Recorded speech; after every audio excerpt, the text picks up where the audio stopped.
Hi అండి, నమస్తే. నా పేరు ప్రవీణ్. మీరు చూస్తున్నారు అనంత శక్తి ఛానల్. సో మనతో పాటు ఉన్నారు అనంత శక్తి వ్యవస్థాపకులు శ్రీ అనంత సాయి కృష్ణ గారు. సో లేట్ చేయకుండా కంటెంట్లోకి వెళ్ళిపోదాం పదండి. సార్ నమస్తే. నమస్తే ప్రవీణ్. సార్ ఇప్పుడు మామూలుగా కొన్ని సందర్భాల్లో మన ఫ్రెండ్ సర్కిల్లో చూస్తుంటాము, ఫ్యామిలీ ఫ్రెండ్స్ ఉండొచ్చు. అట్లాంటి సందర్భంలో మా ఫ్రెండ్ ఒక అబ్బాయి వాళ్ళ తమ్ముడు జాబ్ చేయడానికి వేరే ఊరికి వెళ్ళాడు. ఆ ఊర్లో హాస్టల్ ఫెసిలిటీస్ అవి ఇవి అని చెప్పేసి సరిగా లేవు. But end of the day వచ్చేసి ఆ అబ్బాయి ఒకరోజు సడన్గా అనుకోకుండా ఇంకా అన్నీ వదిలేసుకొని వచ్చినాడు. ఇక్కడ చూస్తే తండ్రి పొజిషను, ఫ్యామిలీలో పొజిషను వాళ్ళు ఏమంటున్నారంటే, అంటే లేనోళ్ళు అనే అనడంలే, ఉన్నోళ్ళే, ఉన్నకాడికి ఉన్నోళ్ళే. కానీ ఆయన మాటల్లో ఎక్కువ శాతం ఏముందంటే వాళ్ళు ఏమనుకుంటారు, బంధువుల్లో ఈ పర్టికులర్ అంకులు ఏమనుకుంటారు అని చెప్పి పేరు అందరివి వాడేమనుకుంటాడు వీడేమనుకుంటాడు అనే వర్షంలోనే ఆయన మాట్లాడినాడు. సో నాకు అది చూసినప్పుడు అరే కొడుకు గురించి ఆలోచించక వాడేమనుకుంటాడు వీడేమనుకుంటాడు అని ఈయన ఎందుకు ఇట్లా ఆలోచిస్తున్నాడు అనిపించింది సార్. ఇటువంటి పొజిషన్లలో అంటే ఒక పర్సన్ సమాజం గురించి ఆలోచించాలా కాదనలే, కానీ ఆయన ఆలోచించే విధానానికే చూసే లోపల అంటే పేరెంట్స్ ఒక్కటే అని కాదు, పిల్లల్లో కూడా కొంతమంది ఇట్లా ఉంటారు, వాళ్ళు ఏమనుకుంటారు వీళ్ళు ఏమనుకుంటారు. అట్లాంటి వాళ్ళకి ఎట్లా ఉండాలంటారు? ఇటువంటి మైండ్ సెట్ నుంచి తప్పించుకొని మన లైఫ్ స్టైల్ మనకి ఇంపార్టెంట్ అని అనుకునే మనస్తత్వంలోకి ఈ పొజిషన్లోకి ఎప్పుడు ఎట్లా రావాలి అంటారు? నువ్వు వేసిన క్వశ్చన్ బాగుంది. చాలామంది ఎలాగున్నారంటే వాళ్ళ గురించి పాపం వాళ్ళు కష్టపడుతూ ఉంటారు, వాళ్ళ సంపాదనతో వాళ్ళు జీవిస్తూ ఉంటారు. కానీ బయట వాళ్ళు ఏమనుకుంటారో, మనం ఇది చేస్తే ఈ మాట అంటే వీళ్ళు ఏమనుకుంటారో, మన బంధువులు ఎలా రియాక్ట్ అవుతారు అనేది దీని గురించి ఆలోచన చేస్తూ వాళ్ళు నలిగిపోతుంటారు. బయట ఇలాంటి వాళ్ళు ఎక్కువ ఉన్నారు. అంటే ఒకరితో పోల్చుకోవడము, వాళ్ళు ఏమనుకుంటారో వీళ్ళు ఏమంటారో అనే దాని గురించి ఆలోచన చేస్తూ మనిషి మానసికంగా నలిగిపోతున్నారు. నీకు ఒక చిన్న స్టోరీ చెప్తాను. ఒక తండ్రి, ఒక కొడుకు, ఒక గుర్రం ఒక ఊరు నుండి ఇంకో ఊరికి వెళ్తూ ఉంటారు. తండ్రి కొడుకు గుర్రాన్ని అలా కళ్ళెం పట్టుకుని నడుస్తూ వెళ్తూ ఉంటారు. నుండి ఒకడు ఆపోజిట్ వస్తూ గుర్రం ఉంది, ఎవరో ఒకరు గుర్రం పైన ఎక్కితే అయిపోయి కదా, గుర్రాన్ని ఊకే లాక్కి వెళ్తున్నారని ఒకడు అంటాడు. ఇంకోటి వస్తాడు. అప్పుడు వాడు సెకండ్ వచ్చే టైంకి వాళ్ళ నాన్న గుర్రం పైన ఉంటాడు. సెకండ్ వచ్చి ఏమంటాడు, పెద్దోడు నువ్వు పిల్లోని నడిపిస్తూ నువ్వు గుర్రం పైన కూర్చున్నావు, నువ్వు నడుస్తూ పిల్లోని గుర్రం పైన కూర్చోబెట్టచ్చు కదా అంటాడు. సరేనా, ఇది కూడా కరెక్టే కదా అని వాడు గుర్రం దిగి కొడుకుని ఎక్కిస్తాడు.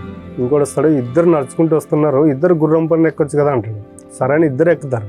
ఇంకోటి వస్తాడు, మీరు మనుషులేనా, గుర్రం పైన మూగజీవి పైన ఇద్దరు ఎక్కి కూర్చున్నారు, జంతువా లేకపోతే ఏదన్నా అన్నారా అని ఇంకోటి వస్తాడు. ఇంకోటి వచ్చి ఏమంటాడంటే, మీరు మనుషులేనా, ఒక్క జంతువు ఒక్క గుర్రం పైన ఇద్దరు మనుషులు ఎక్కి కూర్చున్నారు, గుర్రం చూస్తే బలహీనంగా ఉంది, గుర్రం చూస్తే బలహీనంగా ఉంది అంటాడు. ఇంక వాడికి ఏం చేయాలో ఆలోచన చేయట్లేదు. ఇంకా గుర్రం ఆపి ఇద్దరు అలా కూర్చుంటారు. కొద్దిసేపు కూర్చొని తర్వాత వాళ్ళ బంధువులు వస్తారు ఇంకా అదే దారిలో. ఏం వచ్చి ఇక్కడ కూర్చున్నారంటే వాడికి మైండ్ ఏం తెలియక సర్లే వస్తామని వెళ్తూ ఉంటారు. వెళ్ళే దారిలో ఆలోచన చేస్తాను, అసలు మేము చేసిన తప్పేమని, ఎందుకు వీళ్ళు ఇన్ని రకాలుగా అంటున్నారని. ఇక్కడ చూడు ప్రవీణ్, అనేవాడు అంటూనే ఉంటాడు, గుర్రం వీడిది, నడిస్తే తండ్రి నడుస్తాడు, కూర్చుంటే తండ్రి కూర్చుంటాడు, లేకపోతే కొడుకు కూర్చుంటాడు, తండ్రి నడుస్తుంటాడు. అప్పుడు ఏమవుతుందంటే సమాజం ఎలాగున్నా అంటూనే ఉంటారు, ఇట్లా ఉండాలని, ఇట్లా ఉంటే అట్లా ఉండాలని. ఇదింత చూడు, ఆ గుర్రం ఇక్కడ నుంచి అక్కడ 1 కిలోమీటర్ వేలోపు 5 మంది 5 రకాలుగా అన్నారు, అన్నది మైండ్కి తీసుకున్నాడు. సేమ్ ఇప్పుడు బయట సమాజం కూడా అలాగే ఉంటుంది. ఇప్పుడు మనం చేసే పని కరెక్ట్ అని మనకు ఒకరికి తెలిస్తే చాలు, దాన్ని 10 మంది దగ్గర చెప్పినప్పుడు అంటే 10 మంది 10 రకాలుగా దాన్ని క్వశ్చన్ చేస్తారు. రేపు మనం ఏమైనా నష్టపోతే ఎవరు వచ్చి సాయం చేసేది ఏమి ఉండదు. ఆ పని కరెక్ట్ అని మనకు తెలిసినప్పుడు మనం దాన్ని చేసుకుంటూ పోతే సరిపోతుంది. ఇప్పుడు ఆల్రెడీ ఇప్పుడున్న దాంట్లో ఎలాగుండదు అంటే ప్రతి ఒక్కటి స్ట్రెస్, ఒత్తిడి వీటితో కూడుకొని ఉంటుంది. దాంట్లో మళ్ళీ ఇది అడిషనల్ బెనిఫిట్ అనమాట. మనుషులు అన్నది మనం తీసుకుందాం అనుకో మన వరకు, అవును వాడు ఎందుకన్నాడు అంటే వాడికి పని లేదు కాబట్టి వాడు అన్నాడు, మనకు పని ఉంది కాబట్టి మనం పని చేసుకుంటూ వెళ్ళాలి అంతే. వాడు ఏదో అన్నాడని మన మైండ్కి తీసుకున్నాం అనుకోండి, ఇక్కడ వర్క్ డిస్టర్బ్ అవుతుంది, మనం మానసికంగా ఫిజికల్గా డిస్టర్బ్ అవుతాం. ఇప్పుడు బయట సమాజం అలాగుంది. నువ్వు ఎవరన్నా కదిలించు ప్రవీణ్, వాడి గురించి వాళ్ళు ఎవడు మాట్లాడు, అసలు వాడు చేసే పని తప్పు పనులే చేస్తుంటాడు. ఒక పని చేసినాడంటే దాంట్లో 100 కాదు 1000 తప్పులు చూపించవచ్చు. వాడు వాళ్ళది పక్కన పెట్టేస్తారు, వేరే వాళ్ళ గురించి మాట్లాడుతూ ఉంటారు. ఇది సమాజం అలాగుంది ప్రవీణ్. దానికే మనం ఏదైనా చేసేటప్పుడు కొంతసార్లు ఆలోచన చేసుకోవాలి. ఆలోచన చేసిన తర్వాత ఒక్కడు కాదు కదా, 10 మంది కాదు కదా, 1000 మంది కాదు అన్న కూడా దాని గురించి పట్టించుకోరాదు. చేసేది చేస్తూ పోవాలి అంతే. అలాంటప్పుడు ఏమవుతుంది అంటే మనిషి స్ట్రాంగ్గా నిలబడగలుగుతాం, స్ట్రాంగ్ మెంటాలిటీ అనేది బిల్డ్ అవుతుంది. అలా కాకుండా ప్రతి చిన్నదానికి వాడు ఇలాగన్నాడు వీడు ఇలాగన్నాడు అంటే అదేమవుతుందంటే నెక్కప్ మూమెంట్లో మనం డిస్టర్బ్ అవుతాం.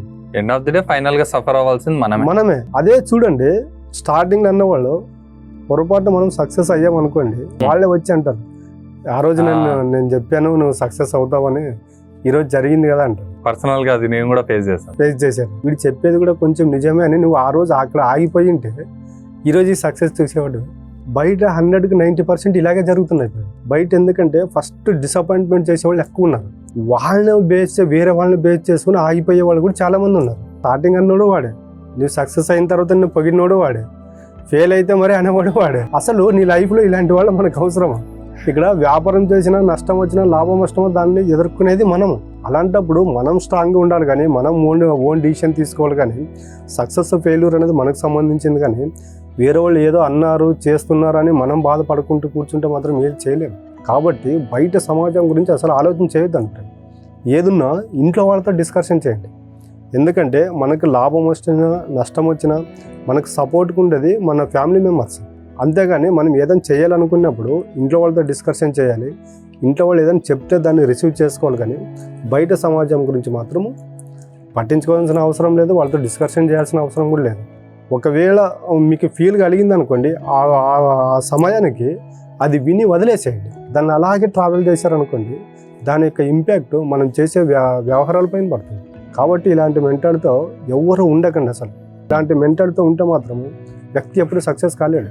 ఈరోజు సక్సెస్ అయిన వాళ్ళని ఎవరైనా చూడండి, వాళ్ళ ఇంటర్వ్యూస్ కానీ తర్వాత వాళ్ళ ఏదైనా బుక్స్ కానీ స్టోరీస్ కానీ చూడండి, వాళ్ళు రాసిన బుక్స్ కూడా, వాళ్ళ రాసిన బుక్స్ కానీ ప్రతి ఒక్కరికి ఇవి లైఫ్లో అణువున అసలు అడుగడుగున కూడా ఇలాంటివి జరిగినాయి. ఇలాంటివి జరిగి వాళ్ళు తట్టుకున్నారు కాబట్టి ఈరోజు సక్సెస్ అయ్యారు. అలావి ఎలాంటప్పుడు రిసీవ్ చేసుకోవాలంటే నేనేంటో వీళ్ళకి చూపించాలి, సక్సెస్ అవ్వాలని నువ్వు స్ట్రాంగ్ మెంటాలిటీతో ఉంటావు చూడు, అలాంటప్పుడు ఇవి రిసీవ్ చేసుకో. ఎందుకంటే అప్పుడు నీకు ఇది నీకు ఏమవుతుందంటే నీలో ఇంకా పాజిటివ్నెస్ అనేది బిల్డ్ అవుతుంది. అలాంటి క్యారెక్టర్తో ఉన్నప్పుడు ఇలాంటివి రిసీవ్ చేసుకోవాలి. వీక్ మెంటాలిటీతో ఉన్నప్పుడు మాత్రం ఇలాంటివి రిసీవ్ చేసుకోవాలి. కాబట్టి సమాజం గురించి అసలు ఆలోచన చేయాల్సిన అవసరం లేదు, పట్టించుకోవాల్సిన అవసరం లేదు, ఎవరు ఏమంటారన్నా వినాల్సిన అవసరం కూడా లేదు. మనం చేయాల్సిన పని కరెక్ట్ అని మనకు ఒకరికి తెలిస్తే చాలు. సో ఇప్పుడు ఏ పొజిషన్లో ఉన్నా ఎలా ఉన్నా మీరు మామూలుగా ఒక్క మాటలో చెప్పే మాట కిందకి అర్థమవుతుంది నాకు, సాక్షిభూతంగా ఉండాలి. అదే పర్వాలేదు, సాక్షిభూతంగా ఉండాలి. ఇప్పుడు సాక్షిభూతంగా అంటే ఏంటంటే అన్నీ చూస్తూ ఉండాలి, బట్ మనం మాత్రం చేసేది చేస్తూ ఉండాలి. మన ధర్మం మనం పాటించాలి, ఎక్కడ స్టెకాన్ అవ్వకూడదు. ఇలాంటి మెంటాలిటీతో ఉంటాను. ఎందుకంటే ఇప్పుడు ఉన్న జనరేషన్లో నేను ప్రతిసారి జనరేషన్ ఎందుకంటున్నానంటే మన ఫాదర్స్ వాళ్ళ జనరేషన్ అయిపోయింది. అంటే ఆ జనరేషన్కి వాళ్ళ మెంటాలిటీకి అది అయిపోతుంది. ఇప్పుడు చూడు, మన జనరేషన్కి ఆల్రెడీ స్టార్ట్ అయింది. నెక్స్ట్ జనరేషన్కి ఇవన్నీ ఉండవు. ఇప్పటికే బ్రదరు సిస్టరు ఫాదరు ఇవన్నీ లేవు. నెక్స్ట్ జనరేషన్లో అసలు ఉండవు, పట్టించుకోవడం లేదు మీరు అన్నట్టు. అదే అంటే ఇప్పుడు ఏమంటే రాను ఇవన్నీ తగ్గిపోతున్నాయి. అసలు మనం పిల్లలుగా ఉన్నప్పుడు ఎక్కడైనా హాలిడేస్ వస్తాయంటే ఏ ఊరికి వెళ్ళాలి ఏంటని ప్లాన్ చేసుకునేవాళ్ళం. ఇప్పుడు అసలు లేదు అది. ఇప్పుడు ఏమవుతుందంటే ఇవన్నీ మానవ సంబంధాలు దెబ్బతిన్నప్పుడు ఏమవుతుంటే మనిషి మెంటల్గా వీక్ అవుతాడు. కాబట్టి ఇలాంటి మెంటాలిటీ అసలు ఉండకుండా నేనైతే చెప్పగలను. చాలా బాగా చెప్పారు సార్. సో చూసారు కదండి, మన లైఫ్లో మనము వేరే వాళ్ళు ఏమనుకుంటున్నారు ఎలా అనుకుంటున్నారు అనేది వదిలేసి సాక్షిభూతంగా మనం మన బతుకుని జీవించాలి అనేది సార్ వాదన. సో ఈ వీడియో మీకు నచ్చినట్లయితే ఖచ్చితంగా లైక్ చేయండి. అండ్ మరీ ముఖ్యంగా ఈ video me friends and family మెంబర్స్కి యూజ్ అవుతుంది అనుకుంటే నిర్మోహమాటంగా వాళ్ళకి షేర్ చేసేయండి. ఇంతటితో సెలవు తీసుకుంటూ మీ ప్రవీణ్ సైనింగ్ ఆఫ్. జై హింద్.